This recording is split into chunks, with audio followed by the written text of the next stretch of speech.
This episode of Chaos Head includes depictions of incest and underage sexual relationships and some very gross views. If that's something that you find triggering, then I'd suggest coming back once we've gotten past the Daydream ending. Trust me, you're not missing much.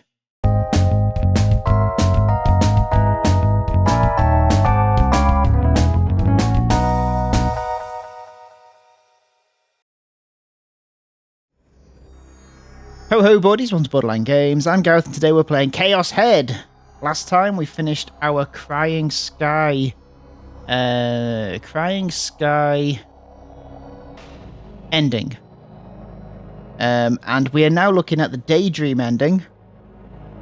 I've gone down the path of making sure that I do all of Chaos Head's endings, so until this gets boring, which it's kind of dangerously close, I'm going to be honest with you.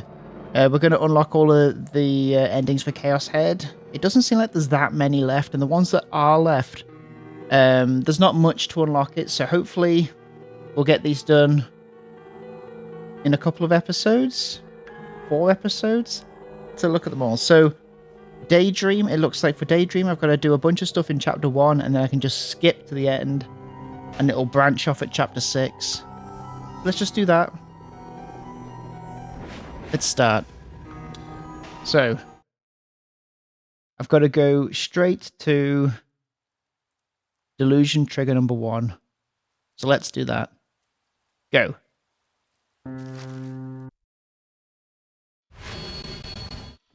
Skip all this nonsense. It's a delusion with Masumi. Oh! Do I need to ignore this? Do I need to ignore it? Do I need to worry about it? I can just skip all this, I think. I think I can just skip this.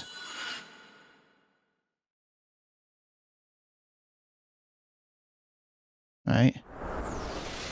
Skip this.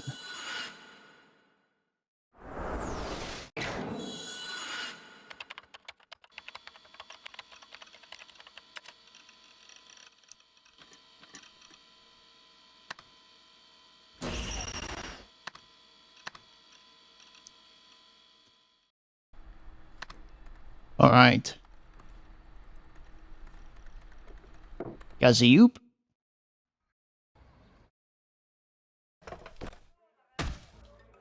So we've got our first one coming up, I think. Here we go. Right, okay, so we've got to have this as negative.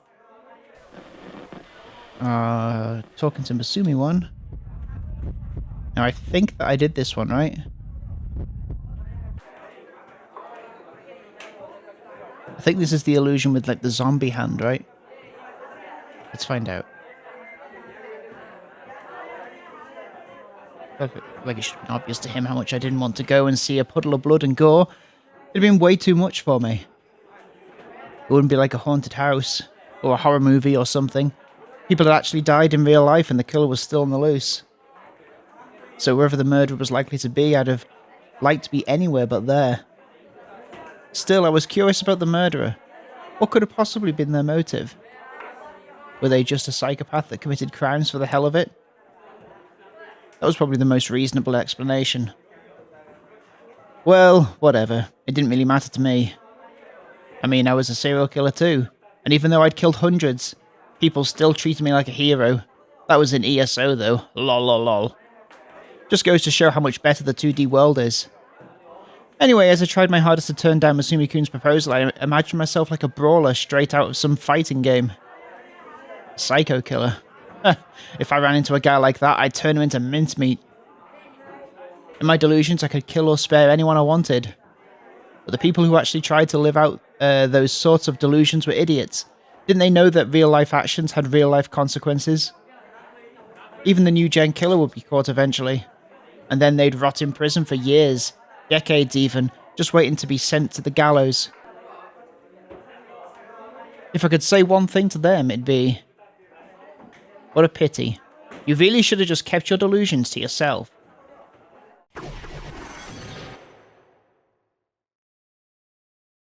Okay, we've seen this. We can skip this. Dead cat. I went out to buy myself some dinner. I took the road I don't remember there being a dead cat. I guess there must have always been a dead cat. It was only a 3-minute walk from my base.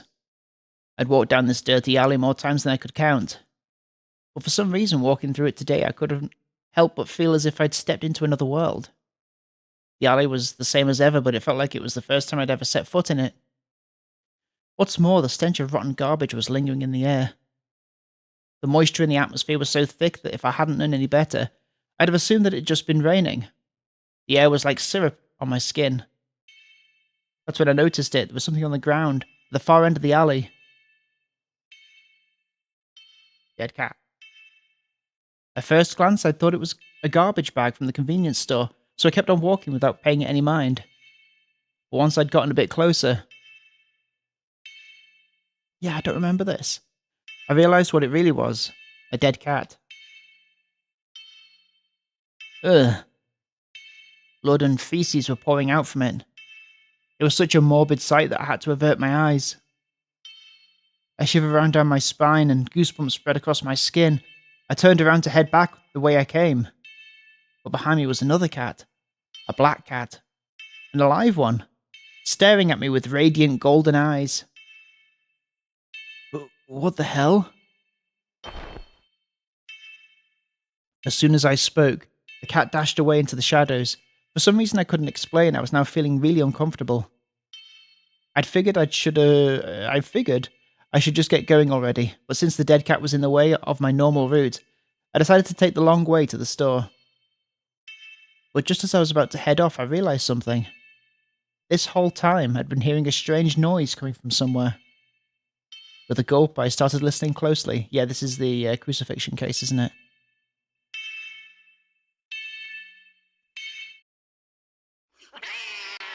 Bam! Okay, cool. Let's go. So the next thing we've got to do... Illusion number 2, in the base with Nanami. It's got to be positive.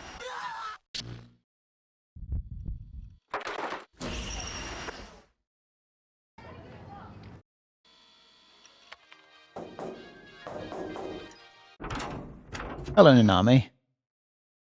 Right, so this has got to be positive. I feel like this is going to be gross. Go. Is there nothing but cola in here? You could have at least gotten some milk tea off for me or something. How should I have known you'd be here? Well, whatever. Cola it is, I guess. Surprise, fucking surprise. She went ahead and did as she pleased. There's this thing called permission, you know.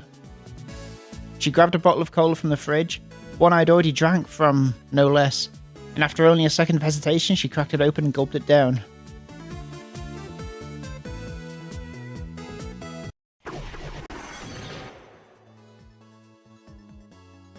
Got a feeling this is going to make me very uncomfortable.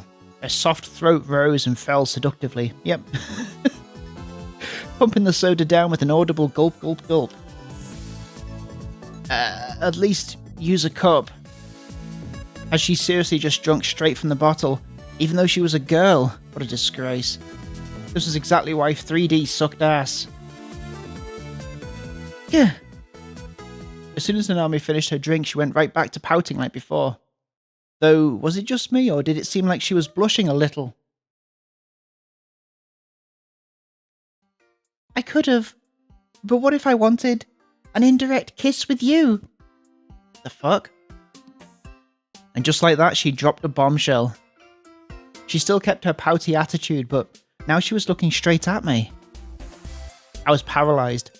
My little sister was on the verge of tears, and all I could do was just stand and stare. Had I just tripped a flag like some kind of a roge? Was I on the little sister route? That's funny. That's a bit meta. Do you hate me? That'd make me really sad. Just so you know, I wouldn't do this with just anyone. Nanami's voice gradually lowered. You big jerk. Her voice was a faint murmur as she hung her head in shame. There wasn't a single trace of her typical bratty attitude. Oh my god. Hey, big bro. Indirect wasn't enough. Hearing that, I tried to gulp, but the saliva got caught in my throat and refused to go down. And with that, I was completely cornered, though I still didn't really understand what Nanami meant. I want to kiss you. I want you. Nanami took a step closer to my petrified body. Am I allowed to show this on YouTube? What should I do? I'd always seen Nanami as this obnoxious little brat, but right now, my heart was pounding out of my chest. It's okay, right? Oh, hang on. Is this Nanami? I'm gonna guess this is Nanami. I've already waited 16 years for this. Nanami reached her arms out and wrapped them around my neck. Will you kiss me? She was almost begging. Then she raised her chin ever so slightly and closed her eyes. And my answer was... Oh. Okay. So it says here that my prompts should be... I like big sister types more. I'm into older sisters, not younger sisters. So I guess that must be a no. Oh, God. Okay. So no.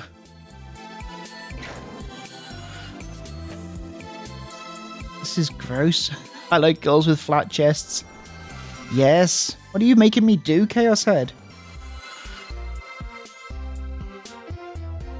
There are 3D girls I like besides Nanami.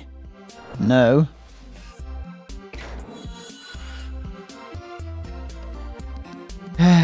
God damn it. I admit it, Nanami is cute. That's a yes.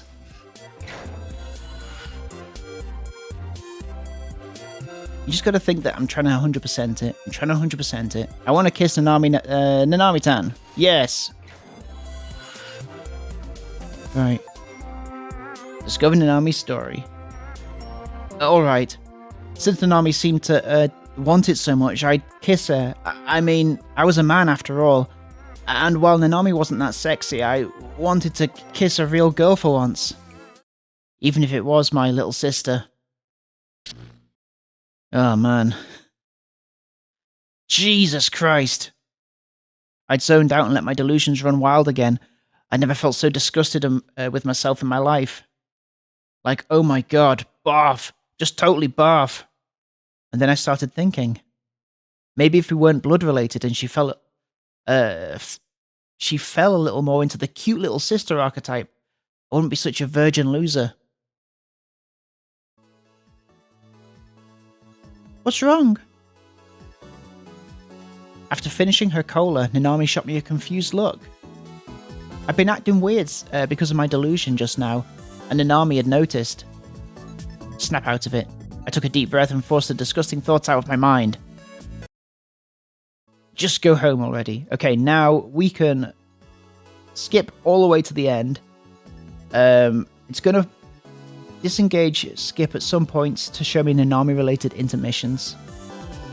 So let's go ahead and skip. Dread to think what it's actually gonna result in this ending.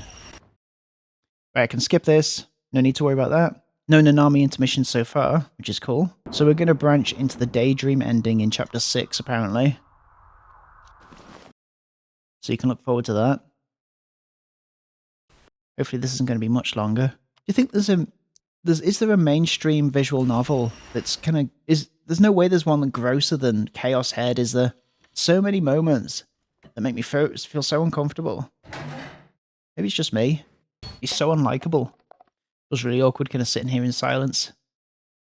Trying to fill it with anything, but mine kind of goes blank in moments where I'm kind of also paying attention to what's going on.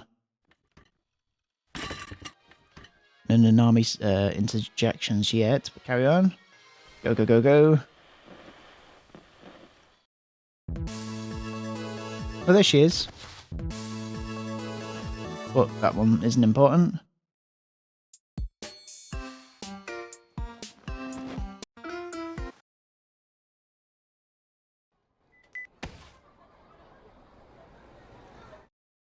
Surely, have we seen that one before? It said it would disengage, but it hasn't done. Must have been there before. Surely. The skip mode will disengage during these scenes. Yeah, it's not a question of a toggle. I do have to hold it on. New girl? Who dis? Let's go. I've not seen any new Nanami bits, by the way. I must have missed them by mistake. Oh well. At least we'll see the ending. It says it's disengaging when there's new material, but it's not. It's just disengaging when we have the delusions. I wonder if that's a problem. Let me look that up.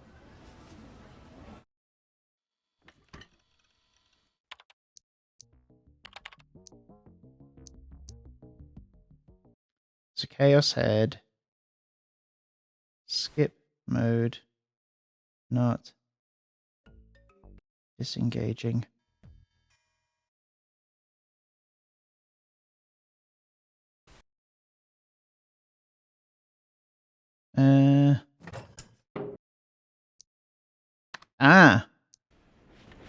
Control is the force skip. You should have... Oh, you should press E? Oh.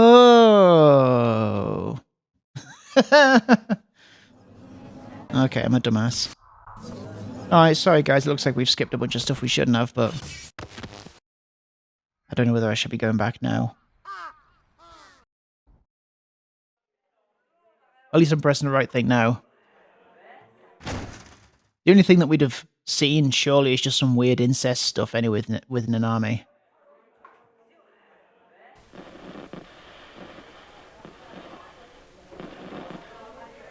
And it also says here that even if I went back now... Oh, is this new? Taku. Rimi hurried over to me in a half sprint. You did wait for me. Thanks so much. Did you really want to go home with me that badly? She peered into my face with a broad grin. I quickly turned away thanks to the setting sun. She shouldn't have noticed my face turning red. Rather than wanting to head home together, it's more like I was too scared to do it alone. I even felt paranoid just waiting alone at the gate. What if Yua was hiding in the shadows? Rimi should have known that, and yet she was deliberately probing me in a teasing manner. Ah, man. Even if you really didn't mean it, if you didn't really mean it, I still wanted you to agree with me. In all honesty, Rimi had an unexpectedly distant look in her eyes. They shone faintly with the afterglow of the sunset. I'm really happy. I can support you, Taku. Really. Thanks. I thanked her out of reflex. I truly was thankful, though. Rimi had become completely irreplaceable to me. Until I found a D-sword, she was all I had to rely on. You're welcome. With a joyous smile, Rimi guided me away. Anyway, let's head home. I mean, this isn't... Okay.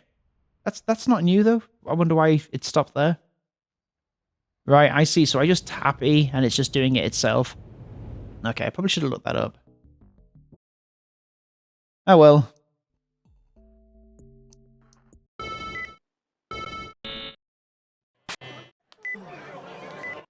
That's the earthquake. Chapter 6.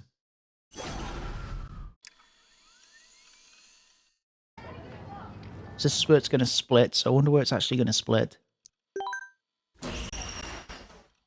I've got a present for you. Discouraged, I hung up the phone and wrapped my arms around myself. We can ignore this. Ignore.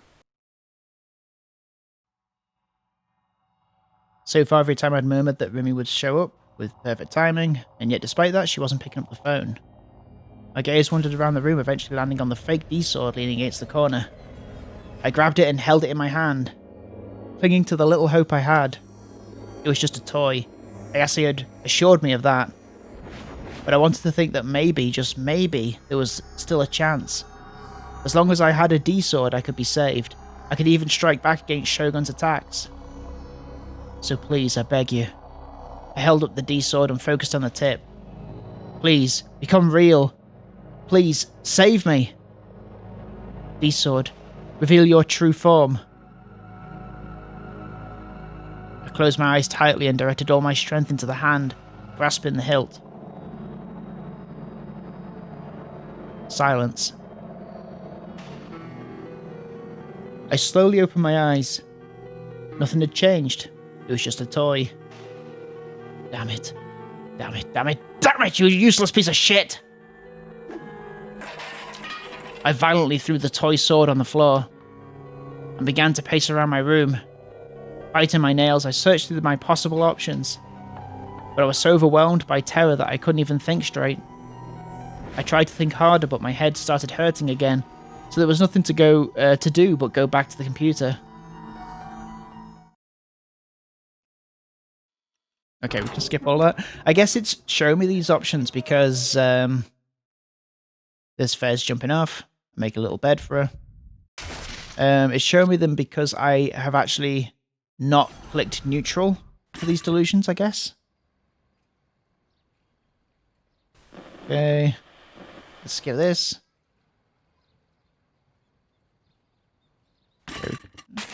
Pretty sure this is not Nanami related, so it's fine. So we're on skip now.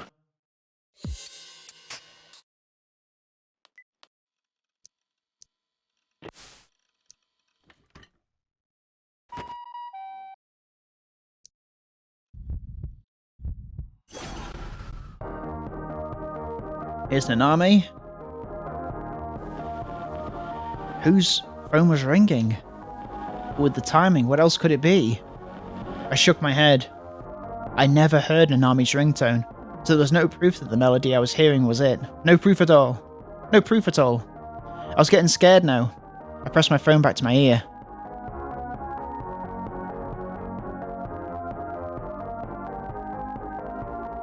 Nanami still wasn't answering. Right. Ah, lying in the foil. There was no hand. It was a phone identical to mine. A phone with blood splattered all over it. I understood all too clearly what it meant. Interesting. Daydream. Here we go. I could no longer concentrate. Unable to take it anymore, I whipped open the door to my base and leapt outside. My whole body was exuding an insane amount of moisture, covering me in an unpleasant, greasy sweat. The nightly wind felt colder than usual. The moment my feet hit the chilly concrete, I immediately realized I wasn't wearing any shoes. I had to go. I had to do what Shogun had said. I had to go to O-Front. Obviously I was scared, and obviously I didn't want to go. All I wanted was to curl up in my room and hug my knees in fear, but I felt that if I didn't, something horrible would happen to Nanami. The tears refused to stop.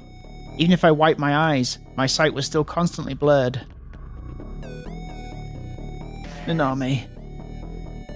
My whimpers were even more pathetic than I'd expected them to be, to the point where I felt like throwing up. I shook my head back and forth, desperately trying to shove down the weakness welling up within me. Even the slightest amount of hesitation here would mean I'd never leave for O-Front. So I had no choice but to keep up my momentum. I'm too worried about Nanami, so I just can't stand around. And with that thought, I bolted away from my room. Don't lose this momentum. Make it to O-Front, and things might just work out. Hurry up and put your shoes on. After that, grab your Saratown figure as a good luck charm, and then run. Just run. Run as hard as you possibly can. Right now, you're Nanami's only hope. I clenched my teeth, and then, right as I was moving back to my base to grab my shoes, I thought I heard something. I sprang up in surprise, and then when I turned around, where the sound was coming from, I saw a person. Oh, hello, Nanami. Huh? Nanami? I rubbed my eyes, then took another look at her face. It was Nanami. I would know her face anywhere. Nanami. I rushed over to her side. For some reason, she was completely naked, her head hung low toward the ground lifelessly, and I couldn't make out the expression on her face. Every few seconds, her slender body trembled. Nanami? Even though I'd rushed over to her, I still had absolutely no clue what had happened to her, nor what to do in response. All I could do was call her name over and over. What I really wanted to do was hug her, but the thought that she might then think I was a pervert made me hesitate. What is happening? Big bro! Sluggishly, Nanami's head lifted up toward me. Her face was pale and her lips were somehow worse. It felt like she was on the verge of death. Her eyes were vacant and hollow, and yet when she looked toward me I could see large tears spilling from the corners of them. Big bro, why? What the hell happened to you? Are you okay? In response to my question, she shook her head lightly from side to side. Why am I here? I can't really remember. In any case, I quickly looked her over to see if she was injured. Of course, I didn't want to seem like I was deliberately looking at anything I shouldn't. I mean, it wasn't like I was hot for my blood-related sister or anything. Seeing her naked didn't do anything for me in the slightest. Keep telling yourself, Takumi. At least she didn't seem injured. Wait, then whose blood was on that cell phone? You know what? I just worry about that later. Well, anyway, it's cold out. Let's go inside. I held out my hand to her. She was pretty slow to react. Her trembling showed no signs of stopping. She looked like a newborn fawn. Just clear my throat.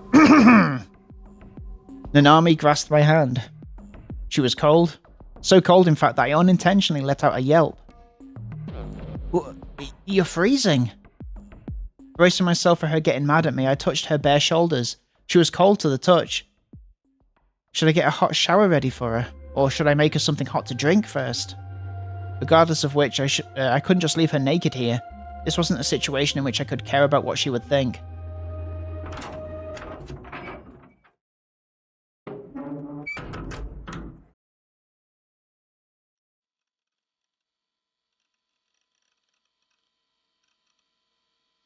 I tried to pick the cleanest thing I could find to put on Nanami, but my lifestyle didn't exactly make that very easy.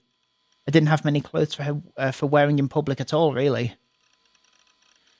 So, reluctantly, I'd given her my brand new blood-tuned sweatshirt that I'd been hanging on to for safekeeping. Then I'd made her some instant coffee. Generally, coffee wasn't my thing, but I could remember Nanami bringing some over a long while back, saying Mum and Dad had made her. Saying Mum and Dad had made her? Oh, I see, to bring some coffee. It hadn't expired quite yet, so it should have been fine. Nanami was sitting quietly on the sofa. She still looked pale, but her shivering had stopped. It seemed getting fresh clothes helped her body stabilize. I silently handed over the cup of coffee and she meekly accepted it. Thanks. She wrapped the cup with both hands and stared fixedly at the surface of the dark liquid. Sure is black. I don't have any cream or sugar, so you'll have to take it black. Likely understanding the situation, she pursed her lips and blew on the coffee. Phew. Phew. And then she slowly raised the cup to her mouth. Ow! Was she not good with hot things? Hot things? I couldn't remember if she'd always been like that. Though it didn't help that I never paid much attention to details like that to begin with. Nanami started chugging the coffee like her life depended on it. Her cheeks were turning rosier, so her body was probably heating up as it moved through her. Big bro, this coffee is scorching hot. Then don't drink it. I'm still gonna. You can either whine or be honest, but you can't do both. Then again, her complaining was probably a sign that she was feeling better. Oh. Delusion time? Okay. What exactly happened? Finally, I'd managed to suck it up and ask her what was on her mind, what was on my mind. When I'd seen the cell phone covered in blood, I thought for sure that Shogun had kidnapped her. But in the end, it turned out to be nothing. and now I had no reason to go to O-Front. I could just stay here with Nanami. I still didn't understand what had happened though. Nanami had very clearly been naked outside. Her abnormally low body temperature was also puzzling. In response to my question, Nanami stared blankly into her cup. I don't know. I really don't remember. I've no idea how I made it in front of your room. Don't tell me. Did she have amnesia? You didn't see some really wrinkly kid, did you? Rides a wheelchair? Really shady? No. You lost your phone, didn't you? My phone? I don't even know where my clothes went, let alone my phone. So, nobody did anything horrible to you? Huh? Well, that's, in more roach-like terms. You weren't R-worded or anything. But I could never say that out loud. I mean, I hadn't seen any injuries on her, so that didn't seem likely anyway. Ah! As if she just remembered something, her head shot up. My bangle! Huh? The bangle you gave me. I lost it. I mean, you didn't have any clothes or anything on you, so of course the bangle would be gone too. Use some common sense. Yeah, but about that. Why is it that I only remember losing my bangle? Where did you lose it? I dunno. Nanami was really disheartened. She must have been thinking that it was gone for good and that we'd never find it now. Hearing her story, well, it didn't tell me a thing about what had happened. Should I take her to the hospital? Before that, maybe I should contact our parents. That way they could come and pick her up. Ooh. Hey, big bro. Can I sleep over tonight? I don't like where this is going. Huh? Why? I'm just so confused. I don't know why, but I just don't want to leave. Well, her usual volume was at an all-time low, so I didn't see an issue with her staying the night. We should let Mum and Dad know.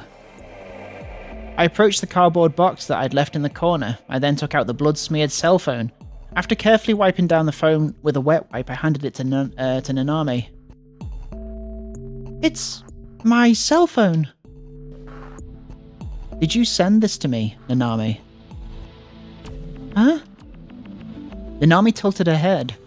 It had been stupid of me to ask. After you call Mum and Dad, you should really take a shower. That way you could warm up. I think that's the best idea. My shower was outside. It was a prefab shower of sorts, and it was situated right next to my container. I've been forced to set up the drainage and whatnot myself, but it was more than usable. It was typically what I used after all, and since I didn't have a bathtub, I just used the nearby public bath whenever I was in the mood for something longer. Okay, I'll go ahead and take one. Hey, can you come with? I don't like where this is going. Huh? Had my sister gone totally fucking bonkers? Bonkers. When she saw how taken aback I was, Nanami gave a strained laugh. Wait, I didn't mean like that. I didn't want you to go in with me. It's just if I went outside by myself, I'd be kind of scared. Okay, I guess that makes sense. Randomly waking up outside completely naked with no idea how you got there or what happened to you must be pretty freaky. So, if you could stay close to the shower while I'm in there, close enough that you could hear me if I say something, that'd be nice. You're probably going to say no, huh? She pleaded at me with puppy dog eyes, but all it did was make me groan internally. This was bad. She was starting to turn ever so slightly Mo. Fine. Since Nanami was feeling so weak just for today, I do the brotherly thing. Where is this going, Chaos Head? Are we gonna get, what's going to actually happen to the real Nanami, because I'm assuming this must be the delusion, because we know that Nanami has had her hand removed. But we also haven't seen that happen. We've just seen blood in this box. Oh, whatever. It must be that this is the delusion. What was that? In my sleep, I'd faintly heard a noise. What exactly was it? And where had I heard it before? Oh, I know. It was a cell phone vibrating. Was someone trying to call me? Wait, someone was calling my phone? Was something that unusual actually happening? Or was it the usual you may pass prank call I'd been getting lately? If so, then no way was I answering it. I'd passed out for over an hour last time because of how eerie it had been. So I simply ignored the call and tried to fall back asleep. But now that I was aware of the noise, it was even harder than ever to drive it out of my mind. Whoever the caller was, they were persistent. Their calls kept coming one after the other. Ugh. I opened my eyes, only to realise I was lying on the floor. Nanami ought to have been asleep on the couch, and yet she wasn't there. Where'd she gone? The bathroom? Or had she cancelled her plans to stay overnight and just headed back home? Or was she never there to begin with?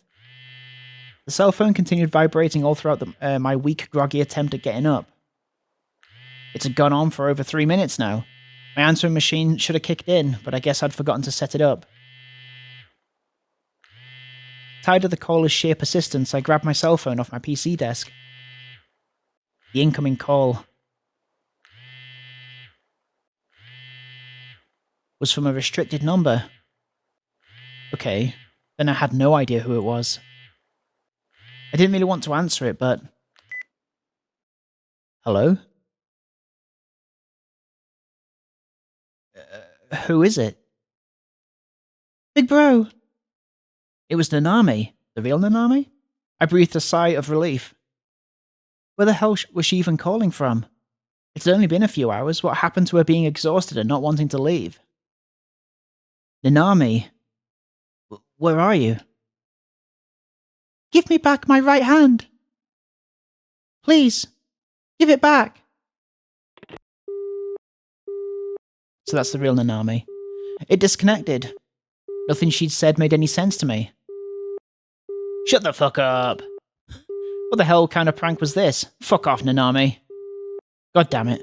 I felt stupid for even worrying, since she seemed to be doing just fine now. I guess I didn't need to look for her after all. I was exhausted beyond belief, so I definitely didn't have the energy to deal with pranks. Lying back down, I tossed the phone away and closed my eyes.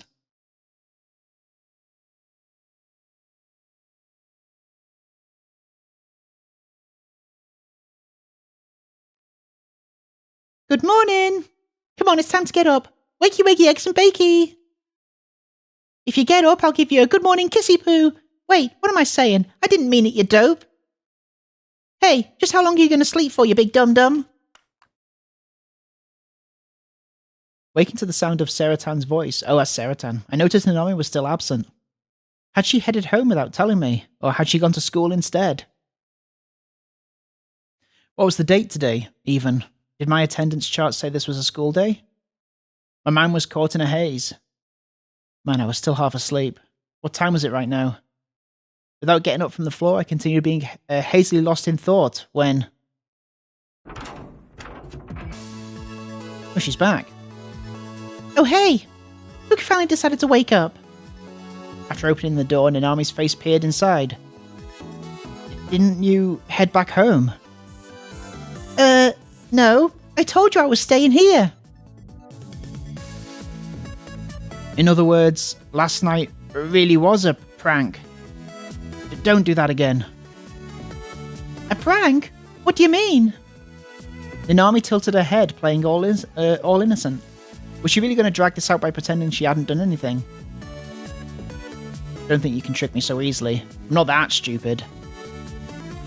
All things considered, after taking the night to decompress and giving it a good look with fresh eyes, I couldn't help but notice how dangerous Nanami's outfit was. Under that sweatshirt was of course nothing. Yep, nothing at all. Completely commando. Every time Nanami moved her arms, the hem would ever so slightly lift, and each time it did, I swear I came this close to catching a glimpse of her unmentionables. Okay, Just where do you think you're looking, big bro? Nowhere. Remember, guys, this is the game making me say these words. These aren't my opinions. Nanami stretched the hem down, concealing her upper inner thighs. What? Don't stretch it like that. That sweatshirt is super goddamn expensive. Wow. You care more about your stupid sweatshirt than me. You're such a jerk. And FYI, I do have underwear on. Oh, you do? That's too bad. I didn't mean that. Chill out, me. Don't get all horny over your sister. But wait, how the hell had she even gotten underwear? Well, at least she was back to her usual Nanami antics. That was something, I guess. She'd been feeble as hell yesterday, but maybe she'd gotten over it after a good night's sleep. There was a remarkably pleasant smell in the air. It smelled like someone was cooking bacon. Hey, big bro, want to eat breakfast with me? You made breakfast? Mm-hmm. Though it's not done yet. My base's kitchen, well, its sink was placed right next to the shower with no real care. Oh, hang on. That's just me saying that. For the record, I didn't get any gas up here. My solution to that was to just use a portable stove I'd gotten cheap from an online auction. But I never cooked my own meals, so it was likely stashed away in a corner or something. I guess Nanami must have gone through the trouble of digging it out of hiding. The fuck? What's on the menu?